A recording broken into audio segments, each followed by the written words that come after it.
Je disais que nous allons parler de l'orgueil, qui est un péché, comme je l'ai intitulé, tombé du ciel. C'est un sentiment qui te fait sentir plus important et plus méritant que d'autres, aux dépens de la considération qui leur est due. C'est un manque ou une absence d'humilité. J'ai mentionné que la différence avec la fierté et l'orgueil est que la fierté n'a nul besoin de se mesurer à autrui, ni de le rabaisser. Parmi tous les péchés connus, c'est l'orgueil qui est à l'origine de la chute de Lucifer. Et comme une transgression ne pouvait pas entrer dans le ciel, ni y rester, elle a été déboutée avec son porteur, Lucifer. Nous allons dans le livre d'Ésaïe chapitre 14, verset 13. Je vais vous laisser y aller, mais je ne vais pas le lire dans son entièreté. Je vais lire juste certains passages. Dans Ésaïe, verset 14, verset 13.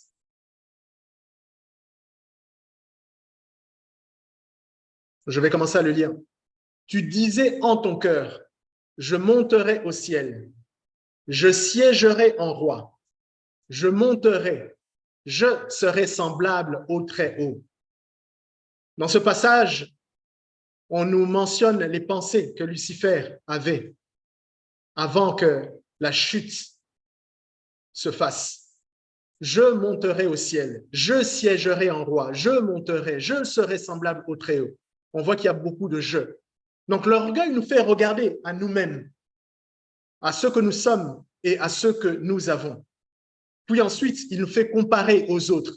Il a commencé à se comparer à l'Éternel, le Dieu des armées. L'orgueil tire sa source, premièrement, de ce que nous sommes. Tu te trouves très beau, très belle, intelligent, forte ou fort, et ta tête enfle. Le livre d'Ézéchiel, chapitre 28, verset 17, nous dit « Ton cœur s'est élevé à cause de ta beauté. » Donc, l'orgueil tire sa source non seulement de ce que nous sommes, mais aussi de ce que nous avons. Peut-être que tu as un beau mari, une belle femme, un bon emploi avec un bon salaire. Peut-être que tu as une belle maison, des richesses ou beaucoup de connaissances. Nous avons connu des gens qui avaient beaucoup de diplômes et qui s'en vantaient. J'ai 2 doctorats, j'ai 3 maîtrises. Ce n'est pas mauvais d'avoir beaucoup de diplômes. Mais la Bible nous dit aussi que la connaissance enfle. Le livre d'Ézéchiel, chapitre 28, verset 5, nous dit « Par ta grande sagesse et par ton commerce, tu as accru tes richesses, et par tes richesses, ton cœur s'est élevé. » Nous voyons qu'on parle souvent de cœur élevé ou des yeux hautains. Le livre de 1 Corinthiens, chapitre 8, verset 1 nous dit « La connaissance enfle, mais l'amour édifie. » Pour faire un retour de ce que nous avons vu vendredi dernier quand on parlait de gloutonnerie, en parlant du fait que la connaissance enfle, je donnais l'exemple que si tu évangélises par exemple un hindou, okay, tu ne vas pas manger de la viande de vache devant lui. Non pas parce que tu crois qu'il y aura des conséquences, non pas parce que tu penses que c'est un sacrilège de manger de la viande de vache comme un hindou le penserait, mais tu ne vas pas manger de la viande de vache devant l'hindou parce que tu ne veux pas le scandaliser. Et tu ne vas pas en manger par amour parce que tu ne l'as pas encore gagné à Christ. Mais une fois que tu l'as gagné à Christ, tu pourrais manger cette viande de vache. Donc, l'Évangile nous exhorte à avoir de l'amour, à considérer les croyances des autres, alors que l'orgueil va te faire dire « je ne viole aucune loi, je n'offense pas Dieu et je ne fais de mal à personne, donc je vais manger cette viande de vache. » L'orgueil ne prend en compte les perceptions d'aucune personne. Nous allons voir comment Dieu voit l'orgueil dans la Bible. Nous allons aller dans le livre des Proverbes, chapitre 6, versets 16 à 19. Je vais le lire. Comment Dieu voit-il l'orgueil? Proverbe 6, versets 16 à 19 nous dit ceci. Il y a 6 choses que hait l'Éternel, et même 7 qu'il a en horreur. On pourrait dire aussi qu'il a en abomination. C'est ce que d'autres passages disent. 1. En premier lieu, de ce que Dieu a en horreur, c'est les yeux hautains, okay? Les yeux orgueilleux, la langue menteuse. 3. Les mains qui répandent le sang innocent, le cœur qui médite des projets iniques, les pieds qui se hâtent de courir au mal, le faux témoin qui dit des mensonges et celui qui excite des querelles entre frères. Nous voyons que la première chose qui vient dans ce passage que Dieu a en horreur, ce sont les yeux hautains. Donc, on parle d'une personne qui est orgueilleuse. Le livre toujours de Proverbes, chapitre 16, verset 5, nous parle d'un cœur hautain. Proverbe 16, verset 5 nous dit que tout cœur hautain est en abomination à l'Éternel. Certes, il ne restera pas impuni. Ce mot est très fort. On dit ici abomination. Qu'est-ce que l'abomination? L'abomination est une atrocité. On parle d'horreur, infamie, monstruosité. Donc, on parle de quelque chose que Dieu est à un haut degré. Le livre de Proverbes, chapitre 21, verset 4, nous dit « Des regards hautains et un cœur qui s'enfle, cette lampe des méchants, ce n'est que péché. » Un autre passage qui est dans les psaumes, qui est semblable à celui-là, de Proverbes 21, 4, dans les psaumes, chapitre 101, verset 5, ça nous dit « Celui qui dénigre en secret son prochain », donc qui regarde de haut, qui voit l'autre comme un moins que rien. Dieu lui-même, il dit que celui qui dénigre en secret son prochain, donc dans son cœur, je le réduirai au silence. Celui qui a le cœur, le regard hautain et un cœur orgueilleux, je ne le supporterai pas. Parole de l'Éternel. Donc Dieu ici nous montre encore sa pensée envers les regards hautains et le cœur enflé. Que Dieu a en horreur les pensées de mépris, les pensées de dénigrement, le cœur orgueilleux. Le livre de Matthieu, chapitre 6, verset 22, pour appuyer ce passage dans Proverbes et dans les psaumes, ça dit que l'œil est la lampe du corps. Si ton œil est en bon état, tout ton corps sera éclairé. Alors, les yeux du cœur font référence à la manière dont tu vois les choses, la manière dont tu vois les gens. Le cœur est le siège de nos pensées. Le cœur est le siège de nos sentiments. Donc, le cœur arrogant dirige les méchants sur la mauvaise voie. Et Dieu appelle ici l'arrogant méchant. Il dit bien que l'arrogant, il le considère comme une personne méchante. Comment se traduit l'arrogance? Nous allons voir différentes manières dont l'arrogance peut se traduire. L'arrogance peut se manifester par l'arrogance et la condescence. Une personne orgueilleuse peut avoir une attitude hautaine envers les autres, les traitant avec condescence, en les regardant de haut, en se considérant comme supérieurs. Elle se traduit aussi par un besoin constant d'attention et de validation. La personne orgueilleuse peut rechercher constamment l'attention et la validation des autres, cherchant à être admirée et applaudie.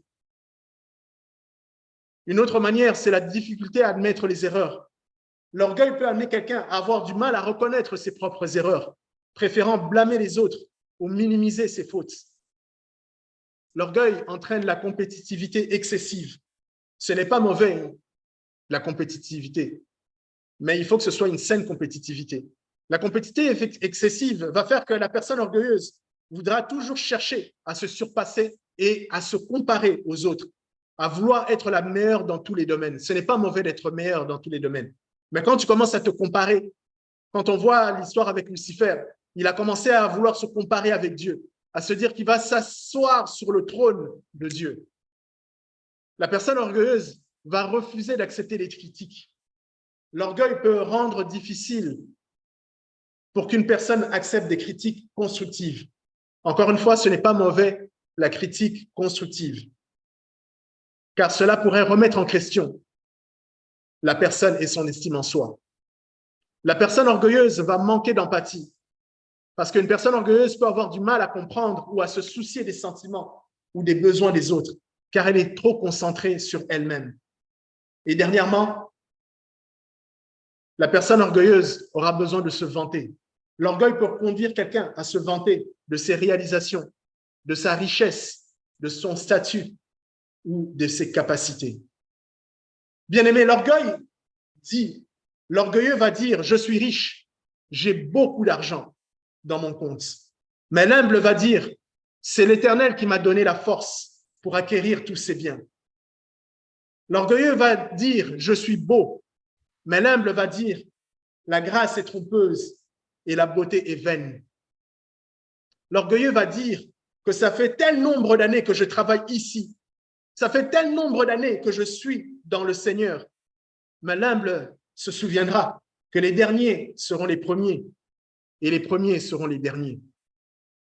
Savez-vous qu'en tant qu'adultes, nous avons tous un peu d'orgueil, mais à différents degrés. Toute personne qui est adulte a un certain degré d'orgueil. Vous ne le croyez peut-être pas, mais je peux vous donner un exemple. Imaginons que ça fait des années que vous faites carrière dans une entreprise, par exemple. À un certain moment, il y a une grève dans l'entreprise et on vous dit que la grève va s'étendre. Et à ce moment-là, vous avez besoin d'argent. On vous dit que le seul emploi qui serait quand même assez bien rémunéré par rapport à ce que vous avez se trouve à peine 20, disons à 10 minutes de chez vous. Tous les autres emplois sont moins bien payés et se trouvent peut-être à 1 heure de route. Mais l'emploi qui se trouve proche de chez vous, on vous dit que c'est de travailler dans les champs à 4 pattes, d'aller cueillir des fraises ou des patates. Beaucoup de gens vont refuser, n'est-ce pas? Peut-être que vous allez accepter, mais peut-être même si vous acceptez, vous allez peut-être vous cacher le visage. Vous allez aller avec moi en tout cas, moi je vais aller avec une casquette, avec un bandana et des lunettes, parce que je ne voudrais pas qu'on me reconnaisse. Je ne voudrais pas qu'on me voie à 4 pattes en train de couper des fraises. Non, nous avons tous un peu d'orgueil. L'orgueil va t'inciter à ne pas demander pardon parce que tu ne veux pas perdre la face. L'orgueil va te persuader d'acheter des produits ou des services qui ne rentrent pas dans ton budget, seulement parce que tu veux manifester une image auprès de ton entourage. Bien aimé, j'ai souvent vu des gens, par exemple en affaires, qui vont s'endetter plutôt que de réduire leur style de vie. Vous savez que si vous regardez par exemple dans la Bible, ça me faisait penser à l'histoire de l'ânesse de Balaam. Dieu, souvent, il va mettre des circonstances dans notre vie. On veut quelque chose, mais Dieu va mettre des blocages. Mais nous, on va essayer de trouver des stratagèmes pour essayer de passer outre, alors que Dieu veut nous arrêter. Un autre exemple, quand ton collègue a une promotion, l'orgueil parfois va te faire dire que c'est moi qui aurais dû avoir la promotion. Je suis plus qualifié que telle personne. C'est moi qui aurais dû avoir cette promotion.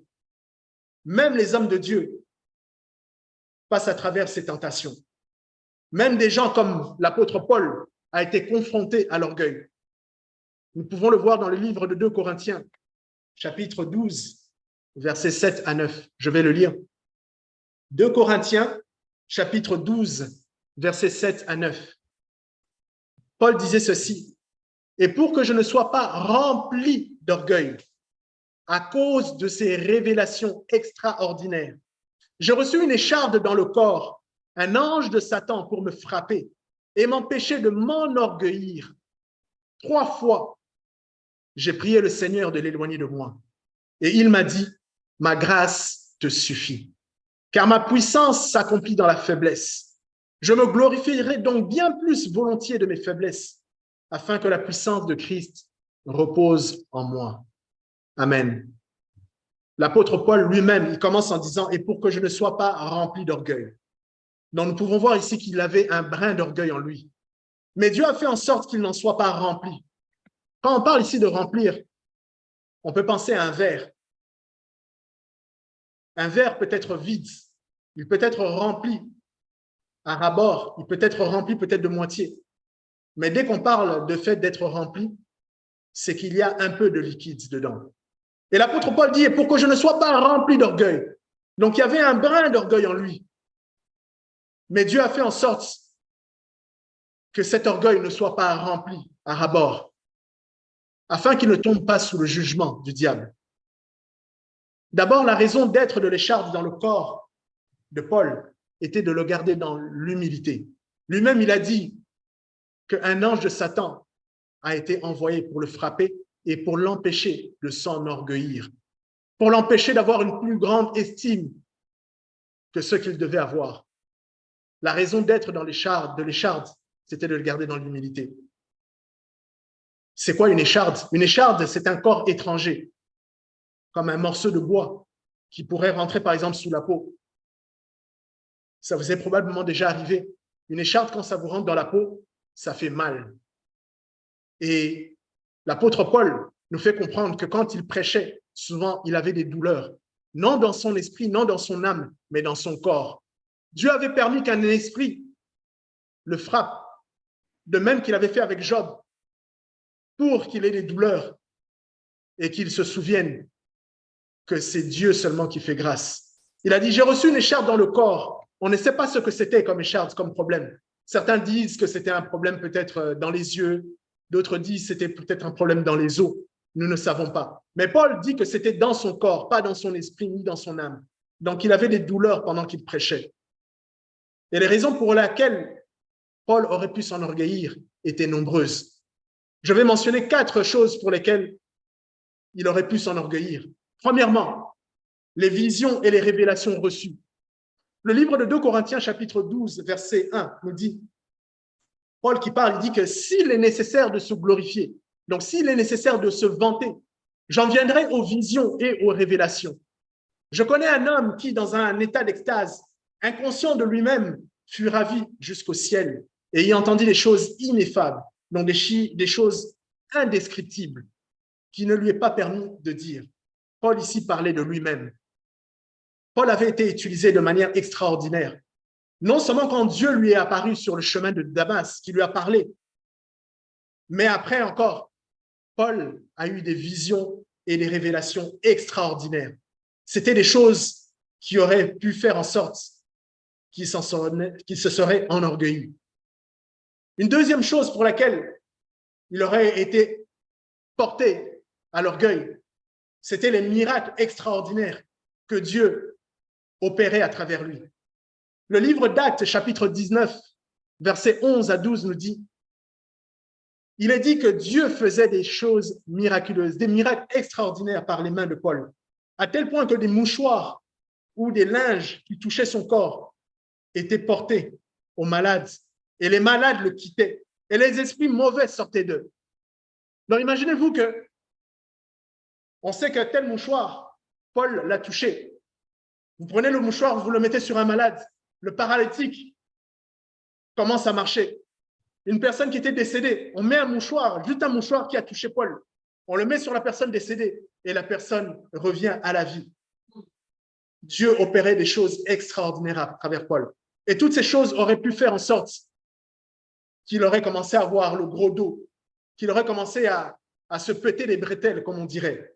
Pendant que Dieu se servait, par exemple, puissamment de Paul à travers ses prodiges et ses miracles, lui-même, Paul, n'était toujours pas guéri. Il avait toujours les chardes dans son corps. Malgré que Dieu faisait ces choses, à la fin de la journée, quand Paul allait se coucher, les chardes étaient toujours là. Il avait encore des douleurs. Et il dit que 3 fois j'ai prié, mais le Seigneur lui a donné comme réponse, ma grâce te suffit. Qu'est-ce que nous devons comprendre par là, bien-aimés? C'est qu'il y a des problèmes que Dieu ne veut pas retirer de ta vie. Il y a des problèmes que tu pourrais avoir, des calamités qui durent peut-être depuis des années, mais Dieu ne va pas te les retirer. Car Dieu se glorifie à travers ces problèmes-là. Plus il était dans la faiblesse, plus il avait des douleurs, plus Dieu se glorifiait.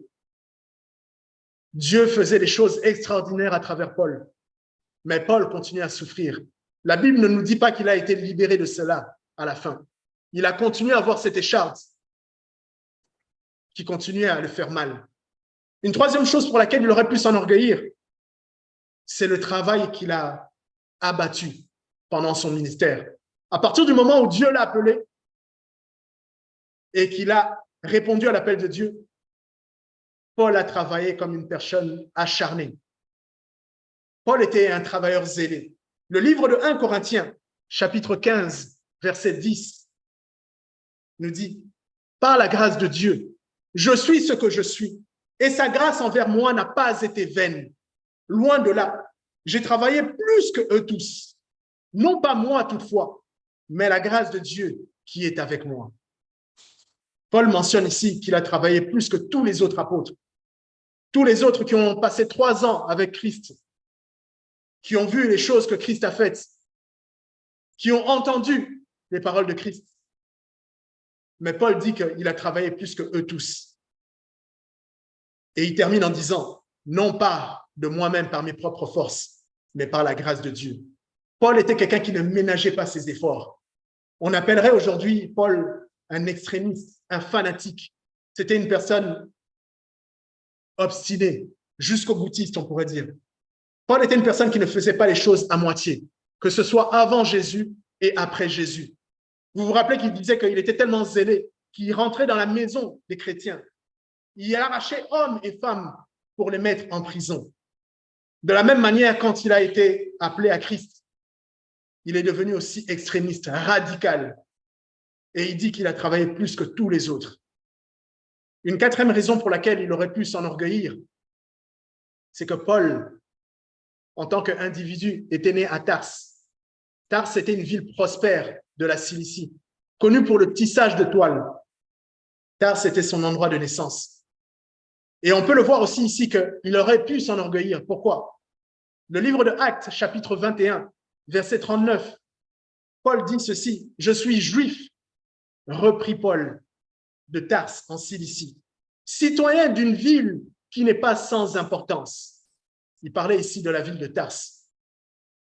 Bien-aimé, aujourd'hui même, qu'on le veuille ou qu'on ne le veuille pas, si quelqu'un te dit « Ah bah, moi je suis né à Paris », mais l'autre te dit « Ah bah, moi je suis dans un village, né dans un village de Kimpese ou quoi que ce soit », vous allez avoir des préjugés, qu'on le veuille ou qu'on ne le veuille pas.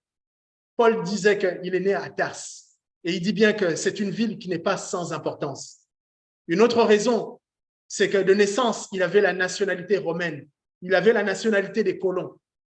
Le livre d'Actes, chapitre 22, verset 25, nous dit « Lorsqu'on l'eut exposé au fouet, Paul dit au centenier qui était présent, « Vous est-il permis de battre de verge un citoyen romain qui n'est pas même condamné ?» Dans le livre d'Actes, chapitre 23, verset 27, on dit « Cet homme dont les Juifs s'étaient saisis allait être tué », là on parle de Paul, « il allait être tué par eux lorsque je survins avec des soldats et je le leur enlevai, ayant appris qu'il était romain. » Bien-aimés, comme vous le savez, le passeport fait toute une différence. La nationalité que vous avez fait une différence. Si je me vais dans un pays, si je montre le passeport canadien, si je dis que je suis canadien ou américain, il y aura une différence. Les gens savent que cela peut créer un incident. Les autorités de ce pays-là savent que ça peut créer un problème, un incident diplomatique. Mais si je leur dis, par exemple, « Ah, mais faites attention, je suis congolais », ils vont dire, « Mais et quoi? Viens là, on va t'embarquer. » Donc, la nationalité fait toute une différence. Et Paul était romain. Et on le voit qu'à plusieurs reprises, juste parce qu'il brandissait la nationalité romaine, ça faisait une différence. Une autre raison pour laquelle il aurait pu s'enorgueillir, il était pharisien, fils de pharisien. Si vous ne le savez pas à l'époque, là, quand tu étais pharisien, c'est que tu étais là. Pharisien voulait dire que tu faisais partie d'un groupe religieux et politique, mais le plus élevé. C'était les docteurs de la loi. Donc, non seulement il était pharisien, mais il était aussi fils de pharisien. Paul aussi était, une autre raison, il était zélé au point d'être connu. Le livre de Galates, chapitre 1, verset 14, nous dit « Je faisais de plus grands progrès dans le judaïsme que beaucoup de ceux de mon âge et de ma nation, parce que j'étais bien plus zélé pour les traditions de mes pères. » Donc, Paul était connu, et les progrès qu'il faisait étaient connus aussi auprès de ses compères qui étudiaient le judaïsme. Il dit qu'il faisait de plus grands progrès dans le judaïsme que beaucoup de ceux de son âge, mais aussi de sa nation. Il dépassait même des gens en connaissance. Et un dernier point pour lequel il aurait pu s'enorgueillir, il avait été formé par Gamaliel. Nous, ça ne nous dit rien aujourd'hui. Mais Gamaliel, c'était comme une référence à l'époque. Gamaliel, c'était un enseignant de la loi de renom et il était estimé par le peuple. C'était le premier à avoir reçu ce qu'on appelle le titre honorifique de rabbin. Un rabbin, c'était un titre qui était au-dessus de rabbi. Gamaliel, quand tu disais que tu as étudié auprès de Gamaliel, c'est un peu comme si tu disais que tu as été à Harvard et que tu as eu tel professeur. Paul avait beaucoup de raisons de s'enorgueillir. Mais Dieu avait permis qu'il ait une écharpe pour qu'il se rappelle à chaque fois que la grâce de Dieu est suffisante. Paul a prié, pas une fois, pas deux fois, à 3 reprises. Dieu lui a dit, ma grâce te suffit. L'orgueil peut faire en sorte que Dieu va mettre un problème dans ta vie, un problème que Dieu ne va pas retirer pour que tu ne deviennes pas orgueilleux. Nous allons voir aussi quelles sont les retombées de l'orgueil. Ce n'est pas pour rien que Dieu dit qu'il a en abomination les regards hautains, le cœur enflé, parce que ça a un impact très grand. Quelles sont les retombées de l'orgueil? Nous allons le voir. L'orgueil peut amener un individu à rejeter la grâce et la miséricorde de Dieu. L'orgueil développe un sentiment de haine et d'hostilité. C'est ce qui s'est passé avec Lucifer. Parce qu'il était très beau. Il avait beaucoup de connaissances, de sagesse. Et il en est arrivé à se rebeller et à rejeter la grâce et même la miséricorde de Dieu. Nous savons qu'il ne sera jamais pardonné. Contrairement à nous qui avons la grâce d'être sur terre. Bien-aimés, ne prenons pas la grâce de Dieu en vain. C'est pour ça que Paul a dit aussi que la grâce de Dieu envers lui n'a pas été vaine. Dieu nous a appelés. Dieu nous a fait grâce. Souvenons-nous que nous sommes des esclaves de Dieu, que nous sommes appelés à faire plaisir à Dieu. Une autre retombée de l'orgueil, c'est que l'orgueil nous fait trébucher dans le jugement du diable. Le livre de 1 Timothée, chapitre 3, verset 6 nous dit « Il ne faut pas qu'il soit un nouveau converti. » Paul est en train de donner des recommandations sur les critères que doit avoir un évêque. Et Paul dit ici qu'il ne faut pas que l'évêque soit un nouveau converti, de peur qu'enflé d'orgueil, il ne tombe sous le jugement du diable. Si c'est un nouveau converti et qu'il est comblé d'orgueil, il risque de se faire utiliser par le diable, de commencer à enseigner des doctrines qui ne sont pas bibliques, à aller sur les réseaux sociaux, à dire des choses qui ne sont pas bibliques, bien que la personne avait été appelée. Mais la personne est tombée dans le jugement du diable. Une autre retombée de l'orgueil, cela va sans dire aussi que quand une personne commence à enseigner des doctrines qui ne sont pas bibliques, par exemple sur les réseaux sociaux et que les personnes commencent à l'écouter, ça corrompt ces personnes. Et Dieu va juger ces personnes parce qu'elles ont écouté et elles ont cru des choses qui n'étaient pas dans la Bible. Une autre retombée de l'orgueil, c'est que Dieu te résiste. Quand tu es orgueilleux, quand j'ai de l'orgueil dans mon cœur, Dieu me résiste. Quoi résister? Résister, c'est combattre, lutter. Si on te dit que Dieu va te résister, on peut regarder ça dans le livre de 1 Pierre, chapitre 5, verset 5. Ça dit, et tous, donc tous, nous tous, dans vos rapports mutuels, revêtez-vous d'humilité, car Dieu résiste aux orgueilleux, mais il fait grâce aux humbles. Quand on dit ici que Dieu résiste aux orgueilleux, c'est que Dieu lutte, Dieu combat les orgueilleux. C'est ce qu'il a fait aussi avec Pharaon. C'est ce qu'il a fait en frappant l'Égypte avec les 10 plaies. Si tu résistes à Dieu, si tu es orgueilleux, tu résistes à Dieu et Dieu va te résister. Ça veut dire que Dieu va te combattre. Mais au contraire, si tu t'humilies, Dieu va t'appuyer, Dieu va te soutenir. Une autre retombée de l'orgueil, c'est que l'orgueil entraîne la ruine. L'orgueil entraîne la destruction, la dégradation. Le livre de Proverbes, chapitre 16, verset 18, nous dit que l'arrogance précède la ruine. Donc, l'arrogance se produit avant la ruine et l'orgueil précède la chute. Donc, avant qu'une ruine arrive dans la vie de quelqu'un, il y a eu de l'arrogance. Avant qu'une personne chute, il y a eu de l'orgueil. Le livre d'Ézéchiel, chapitre 16, versets 49 à 50, nous parle justement de la ville de Sodome. Ça nous dit, voici quel a été le crime de Sodome, ta sœur. Elle avait de l'orgueil, elle vivait dans l'abondance et dans une insouciante sécurité. Elle et ses filles, non seulement elle avait de l'orgueil, mais elle ne soutenait pas la main du malheureux et de l'indigent. C'était ça le crime de Sodome. C'est qu'elle a eu de l'orgueil.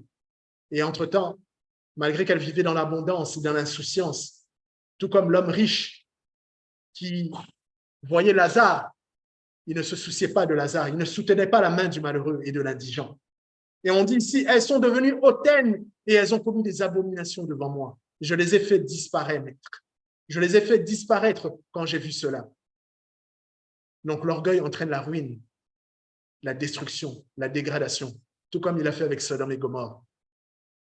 La haine détruit l'unité et disperse. Le livre de Luc, chapitre 1, verset 51 nous dit, il a déployé la force de son bras. Il a dispersé ceux qui avaient dans le cœur des pensées orgueilleuses. Oui, bien-aimés, l'orgueil disperse, que ce soit des troupeaux, que ce soit des clients, que ce soit le patrimoine, l'orgueil disperse. Je me rappelle d'un jeune homme qui, à l'époque, était comptable. Il est encore sûrement comptable. Il avait ouvert un grand cabinet et il a commencé à avoir beaucoup de succès. Il a commencé à acheter biens immobiliers, entreprises, restaurants et tout. Mais malheureusement, il a commencé à avoir de l'orgueil dans son cœur. Aujourd'hui, je ne sais pas qu'est-ce qu'il en est, mais on n'en entend plus parler. Je me rappelle qu'à l'époque, j'avais commencé à faire affaire avec lui, en fait, à aller faire mes impôts avec lui pour l'encourager, parce que je me disais, c'est quelqu'un de la communauté. Mais bien aimé, l'arrogance qu'il commençait à avoir, je me souviens simplement de la dernière conversation qu'on a eue. Il avait une attitude du genre, il te parle, mais d'une manière, oh mais dépêche-toi, fais vite. Et un jour, je ne sais plus qu'est-ce qu'il avait dit, il m'a dit quelque chose et je lui ai dit, mais attends, mais tu es en train de parler à un client là. Et il m'a répondu quelque chose du genre, en balance ça, même si tu es le pape. Et j'étais tellement choqué que je me suis dit, mais voilà. Et je me rappelle que quelques jours, une année après, j'avais reçu quelqu'un que j'avais vu aussi, un frère, quelqu'un d'engagé. Je l'ai revu un an après, je lui ai demandé, ah, mais est-ce que tu vas toujours faire tes impôts là-bas? Il m'a dit, ah non, non, parce que vraiment, et j'ai compris que beaucoup de gens qui allaient là-bas ont été dispersés. Donc oui, c'est ce que l'orgueil fait dans notre vie. L'orgueil aussi nous abaisse et nous humilie. Le livre d'Ésaïe, chapitre 2, versets 11 à 7, nous dit, « L'homme au regard hautain sera abaissé, et l'orgueilleux sera humilié. L'Éternel sera élevé ce jour-là. » Avec Dieu, si tu veux monter, tu dois savoir t'abaisser toi-même. Sinon, Dieu va te montrer qu'il est Dieu. Si tu t'élèves, Dieu va t'abaisser. Mais si tu t'abaisses, sache que Dieu va t'élever. Autre chose aussi, c'est que l'orgueil apporte le déshonneur extrême. L'orgueil apporte l'opprobre. Le livre de Proverbes, chapitre 11, verset 2 nous dit, « Quand vient l'orgueil, vient aussi l'ignominie. » L'ignominie, c'est quoi? C'est un déshonneur extrême. C'est une honte vraiment qui dépasse toutes sortes de hontes. Le genre de honte où vous avez vraiment envie de vous cacher, de cacher votre tête sous la terre. Mais ça dit ici que quand vient l'orgueil, vient aussi l'ignominie, mais la sagesse est avec les humbles. Si nous voulons être amis de Dieu, si nous voulons nous approcher de Dieu, Dieu nous demande d'éloigner l'orgueil. Bien que nous puissions avoir un brin d'orgueil, mais Dieu ne veut pas que nous ayons de l'orgueil. Comment peut-on faire pour ne pas succomber à l'orgueil?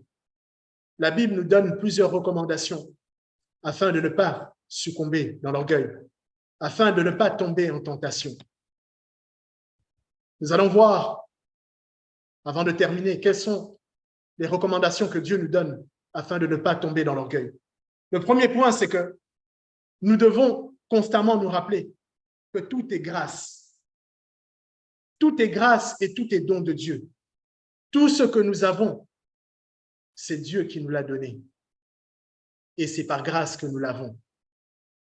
Si aujourd'hui tu es en santé, si tu es beau, si tu es fort, c'est la grâce de Dieu. Le livre de 1 Corinthiens, chapitre 4, verset 7, nous dit ceci. Car qui est-ce qui te distingue? Car qui est-ce qui te distingue? Qui est-ce qui te distingue? Qu'as-tu que tu n'aies reçu? Et si tu l'as reçu, pourquoi te glorifies-tu? Pourquoi te vantes-tu comme si tu ne l'avais pas reçu? Je ne sais pas si vous connaissez le jeu qu'on appelle « Question pour un champion ».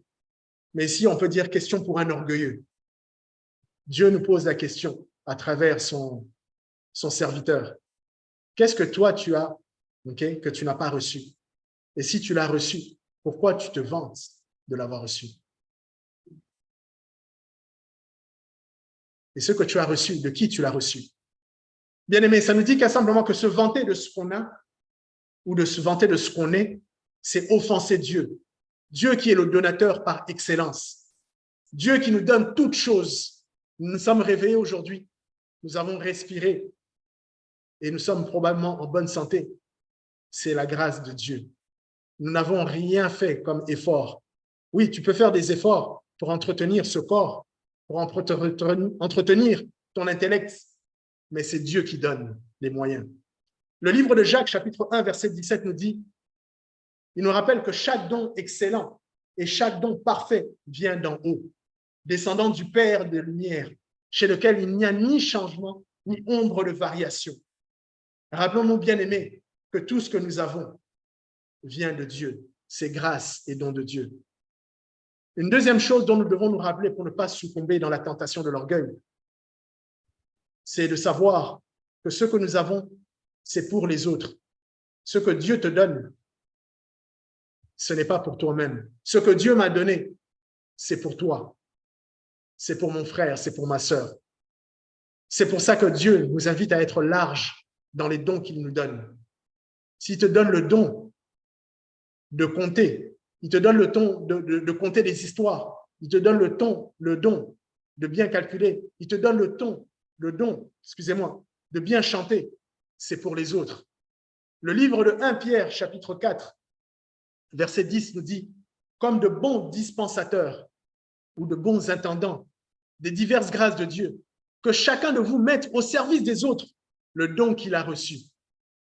Ce que tu as, ce n'est pas pour toi, c'est pour ton frère, c'est pour ta sœur. Une autre chose qui va nous aider à ne pas tomber dans l'orgueil, c'est de se voir comme des serviteurs des autres. Le livre de Marc, chapitre 9, verset 35 nous dit, si quelqu'un veut être le premier, il sera le dernier de tous et le serviteur de tous. Un bon leader est un bon serviteur. Il y a quelque chose qui m'a souvent frappé ici en Occident, c'est le fait que de voir, surtout dans les grandes compagnies, souvent quand ils font des événements, les personnes qui sont là en train de vous servir, ce sont les personnes qui sont en plus grande hiérarchie. Ils sont les plus élevés dans la hiérarchie. Tu verras le président ou le directeur d'une section qui est là en train de te servir, toi l'employé, en train de te donner à manger et à boire, de te sourire et de te remercier pour ton travail. Ce que je n'avais jamais vu, par exemple, en Afrique. La Bible nous enseigne à nous voir comme serviteurs des autres. Je me rappellerai toujours de ce dignitaire au pays qui a eu de hautes fonctions, qui a été ministre de l'Intérieur et à un certain moment, il s'est retrouvé comme ambassadeur en Israël. Et il racontait qu'à l'époque, il était avec Ariel Sharon, qui était le Premier ministre. Vous savez que dans certains pays, le Premier ministre a autant de pouvoir, si pas plus de pouvoir que le président, comme dans certains pays comme en Allemagne. Et il était avec M. Ariel Sharon. Pour ceux qui ne l'ont pas connu, c'était le Premier ministre à l'époque. Et les militaires sont arrivés et ils ont commencé à distribuer, à donner, à manger aux sous-officiers, aux officiers qui étaient là. Et ce dignitaire, qui était aussi un homme de Dieu, a dit que ça a frappé sa manière de penser. Il n'en revenait pas de voir que la plus haute autorité qui était en train de servir les soldats de simple rang. L'orgueil ne devrait pas prendre la place dans nos cœurs. On devrait se rappeler que nous sommes serviteurs des autres. Et si nous savons que nous sommes serviteurs des autres, nous n'allons pas nous enorgueillir. Une autre manière de ne pas tomber dans la tentation de l'orgueil, c'est de voir les autres supérieurs, meilleurs que nous-mêmes. Le livre de Philippiens, chapitre 2, verset 3 nous dit « Ne faites rien par esprit de parti ou par vaine gloire, mais que l'humilité vous fasse regarder les autres comme étant au-dessus de vous-même. » Nous devons prendre l'habitude de voir que mon frère ou ma sœur est supérieur, c'est mieux que moi, ou a plus d'habileté que moi. Et parfois, Dieu va nous aider lui-même Comme je le raconte souvent, je peux dire que c'était une écharpe pour moi. Quand Dieu a permis que j'aie le poste que j'ai là où je suis, très souvent, je me sentais comme un imposteur. Très souvent,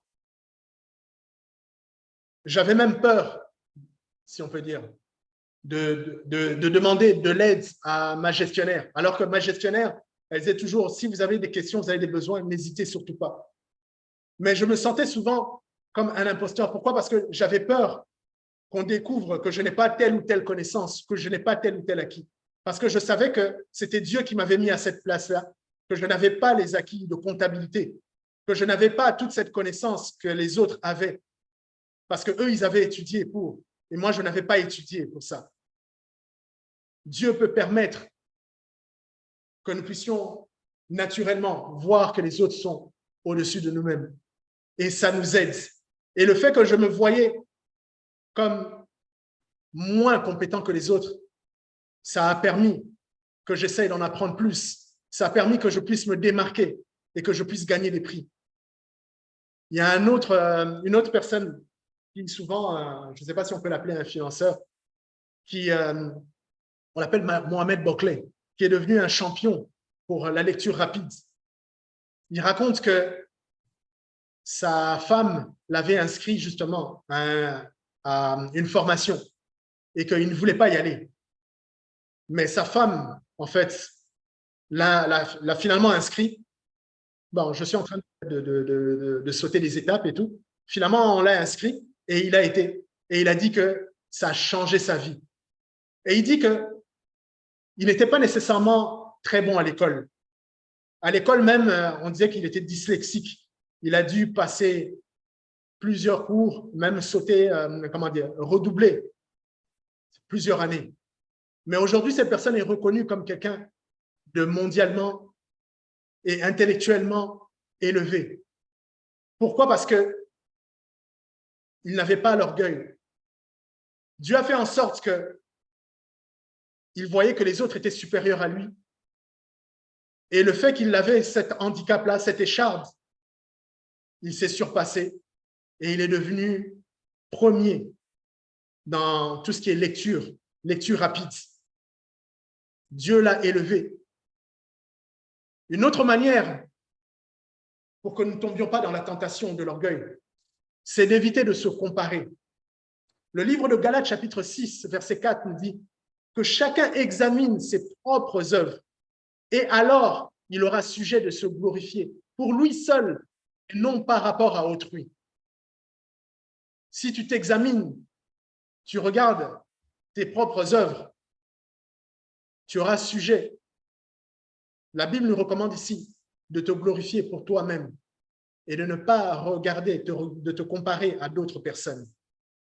C'est une autre manière pour laquelle que nous devons adopter afin que nous ne tombions pas dans la tentation de l'orgueil. Il me reste quelques points, 4 points. Une autre manière de ne pas tomber dans la tentation de l'orgueil, c'est d'accepter les corrections avec. Le livre de Proverbes, chapitre 12, verset 1 nous dit « Celui qui aime la correction aime la connaissance, mais celui qui hait la réprimande est stupide. » C'est la Bible qui nous le dit. Si on te corrige par rapport à quelque chose, non, ça c'est mal fait, et que tu ne veux pas écouter, que tu t'enorgueillis, la Bible nous fait comprendre que si nous refusons la réprimande, nous sommes stupides. Et j'ai souvent remarqué ça. Les gens qui se disent « je ne sais pas nécessairement, je ne sais pas tout » et qui sont prêts à apprendre même des autres, Dieu finit toujours par les élever. Si tu es d'accord d'écouter, même si tu crois connaître, mais tu laisses quand même la personne finir la conversation, tu laisses quand même la personne te laisser finir d'expliquer ce qu'il est en train de t'expliquer. Si tu as l'habitude de faire ça, sache que Dieu va t'élever. Si tu te dis toujours, bon, il y a peut-être quelque chose que je peux apprendre de là. Et ça, c'est quelque chose qu'un ami m'a dit une fois. Il m'a dit, Dan, sache que tu dois toujours te dire que tu ne sais pas tout. Tu dois toujours te dire que peut-être que ce n'est pas nécessairement toute la vérité. On doit toujours apprendre à remettre parfois en doute. Pourquoi? Parce que les choses que nous apprenons parfois ne sont pas nécessairement la vérité absolue. On doit toujours savoir se dire, peut-être qu'il y a autre chose derrière. Peut-être qu'il y a une autre vérité. Peut-être qu'il y a une autre information que je n'ai pas et que la personne pourrait me donner. Une autre manière de ne pas tomber dans la tentation de l'orgueil, c'est de se souvenir d'où Dieu nous a tirés. Si tu te rappelles ce que tu étais avant que Dieu t'appelle, tu vas rester humble. Si tu te souviens, comme David, de là où Dieu l'a tiré, parmi les brebis, tu ne vas pas t'enorgueillir. Le livre de Deutéronome, chapitre 8, versets 14 à 14. Deutéronome 8, versets 14 à 14 nous dit ceci. Verset 14 nous dit, « Prends garde que ton cœur ne s'enfle, donc que ton cœur grossisse, gonfle, et que tu n'oublies l'Éternel, ton Dieu, qui t'a fait sortir du pays d'Égypte, de la maison de servitude. » Peut-être que tu étais un voleur et aujourd'hui, tu commences à manquer de compassion. Peut-être que tu étais un impudique et tu oublies d'où Dieu t'a tiré et tu retombes dedans. Mais si tu te souviens d'où Dieu t'a tiré, tu ne vas pas retomber aussi facilement dans le péché. Les fois où j'ai été tenté et que Dieu m'a soutenu, je ne suis pas tombé. C'est les fois où je me suis rappelé de qui j'étais avant. C'est les fois où je me suis rappelé de ce que Dieu a fait pour moi. Et ça m'a permis de rester debout. Une autre manière, c'est de veiller sur nos pensées. Le livre de Deutéronome, toujours, le verset 17 nous dit, « Garde-toi de dire en ton cœur, ma force et la puissance de ma main m'ont acquis ces richesses. » De se dire, ah, ça c'est grâce à moi, c'est moi qui, j'ai fait ceci, j'ai fait cela. Dieu nous demande de faire attention à notre cœur, donc à nos pensées, et de ne pas se dire que c'est par notre force ou la puissance de notre main, de se rappeler que tout est grâce et tout est don de Dieu.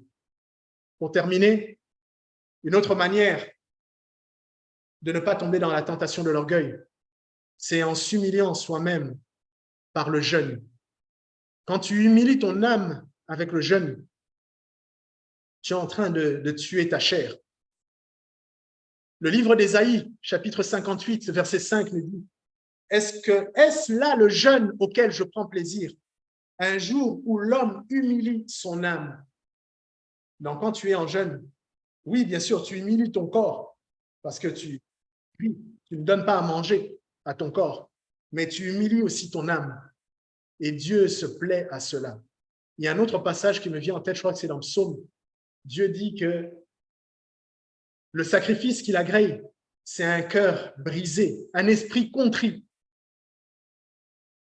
Et quand tu es contrit, quand tu as un esprit brisé, contrit, humilié, Dieu t'élève parce que tu t'humilies toi-même.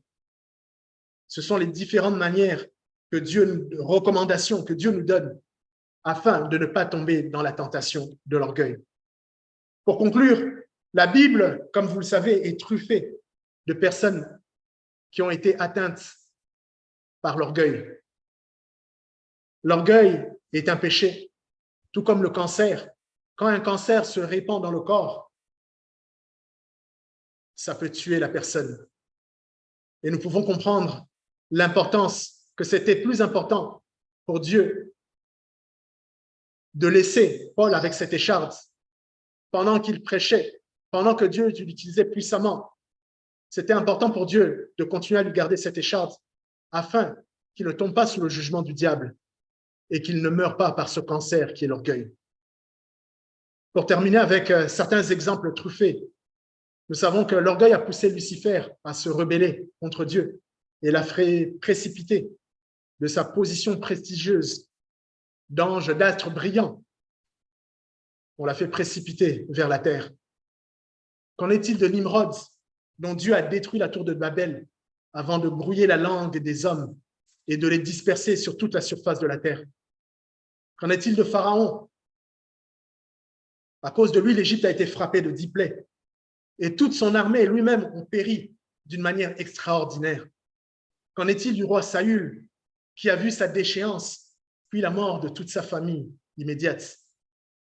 D'Absalom, dont l'ambition du pouvoir l'a emmené à une fin tragique. Qu'en est-il de Nabuchodonosor, qui s'est retrouvé à cause de l'orgueil à manger l'herbe avec les bêtes des champs? Qu'en est-il d'Élie, à qui Dieu a dit qu'il s'était réservé 7000 hommes qui n'ont point fléchi les genoux devant Baal, pendant qu'il disait « Je suis resté moi seul ». Qu'en est-il d'Agrippa Ier, qui a été frappé par un ange de Dieu et qui est mort subitement, rongé par des vers? Qu'en est-il des pharisiens et des scribes qui n'ont pas voulu reconnaître le Messie et qui l'ont fait crucifier sur la croix? Bien-aimés, je m'exhorte à ce que nous abattions aujourd'hui l'autel de l'orgueil dans notre vie, parce que nous avons tous un brin d'orgueil. Que cet orgueil ne nous remplisse pas au point que nous tombions dans le jugement du diable. Quitte même à prier que Dieu nous envoie un ange nous frapper avec une écharpe pour que nous n'allions pas de l'autre côté. Abattons l'autel de l'orgueil dans notre vie si nous ne voulons pas connaître le même sort que ces personnes. Parce que la Bible nous dit que ces exemples nous ont été donnés pour nous enseigner. Prions afin que l'autel de l'orgueil soit abattu dans notre vie, que Dieu nous remplisse d'humilité afin que nous ne soyons pas jugés. Éternel Dieu des armées, je viens te demander pardon, Seigneur, pour toute forme d'orgueil, Seigneur, pour toute forme d'orgueil que j'ai vu, que tu as vu, Seigneur, dans mon cœur. Seigneur, pardonne-moi, Seigneur éternel, de m'être enorgueilli, Seigneur, pour ce que j'ai, Seigneur éternel, ou pour ce que toi tu m'as donné. Tu as dit, qu'est-ce que j'ai et que tu ne m'as pas donné? Seigneur, je reconnais que tout ce que j'ai vient de toi, toi le donateur par excellence. Seigneur, je viens te demander pardon, Seigneur, pour toutes les fois où je n'ai pas accepté la correction, pour toutes les fois, Seigneur éternel, où j'ai pris des décisions, Seigneur éternel Dieu des armées, alors que tu as envoyé l'ange, Seigneur, pour mettre des blocages. Pour toutes les fois où j'ai forcé ta main, Seigneur éternel, je te demande pardon publiquement, Seigneur. Au nom puissant de Jésus, pardonne-nous, Seigneur éternel, pour toutes les fois, Seigneur éternel, où nous avons été remplis d'orgueil. Pardonne-nous, Seigneur. Nous venons abattre l'autel d'orgueil, Seigneur, dans notre vie. Seigneur, nous voulons, Seigneur éternel, que tu prennes toute la place qui t'est due, Seigneur éternel. Prends toute la place qui t'est due. Mets en nous une écharpe s'il le faut, Seigneur éternel, afin que nous ne soyons pas remplis d'orgueil. Et que ta grâce, Seigneur éternel, Dieu des armées, puisse nous remplir. Et que nous puissions dire que ma grâce te suffit. Oh Seigneur, oui, parce que ta grâce nous suffit. Seigneur, nous voulons, Seigneur éternel, Dieu des armées, mettre au pied de ta croix, Seigneur, toutes nos ambitions, Seigneur éternel, afin que nous ne soyons pas jugés avec le monde. Nous te remercions pour ta parole, Seigneur éternel. Aide-nous à mettre en application, Seigneur éternel, Dieu des armées, ta parole. Que nous puissions voir les autres au-dessus de nous-mêmes. Que nous n'ayons pas une plus haute opinion, Seigneur éternel, de ce que nous sommes. Et que toute la gloire ne revienne qu'à toi et qu'à toi seul. Que nous nous souvenions, Seigneur éternel, que la gloire, l'honneur et la louange ne te reviennent qu'à toi et qu'à toi seul. Et que cela doit te revenir qu'à toi. Nous te disons merci, Seigneur. Nous te remercions, Seigneur éternel, Dieu des armées. Que ton nom soit glorifié. C'est dans le nom puissant de Jésus que nous t'avons prié. Amen.